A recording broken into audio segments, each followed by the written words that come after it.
खान साहब ने कहा था नालायक भी हो और बेगैरत भी हो, इससे ज्यादा कुछ नहीं। ये एक्सपोज हो चुके हैं, अब इनको समझ आ नहीं रही और ये समझ रहे हैं बेवकूफों की तरह ये कौन को धोखा दे देंगे। एक टाइम में 8 डिस्ट्रिक्ट के अंदर 9 मई को मैं मौजूद हूँ। 1 घंटे के अंदर मैंने उन 8 जिलों में कार्रवाइयां की। अब मेरे पास एक ऐसा एयर-16 तैयार था जो स्पीड एयर-16 की मार रहा था, उतर हेलीकॉप्टर की तरह रहा था।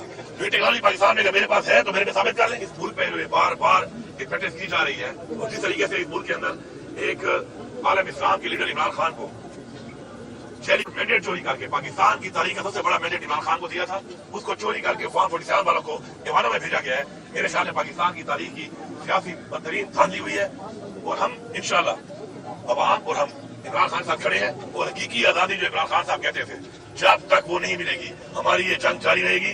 हमारा इन इदारों को इस पाकिस्तान पे रहम करें। ये तजर्बे जो आपने किए पहले पीडीएम की सूरत में, उससे क्या हालात हुए, इमरान खान के दौर में क्या सिचुएशन थी महंगाई के हवाले से,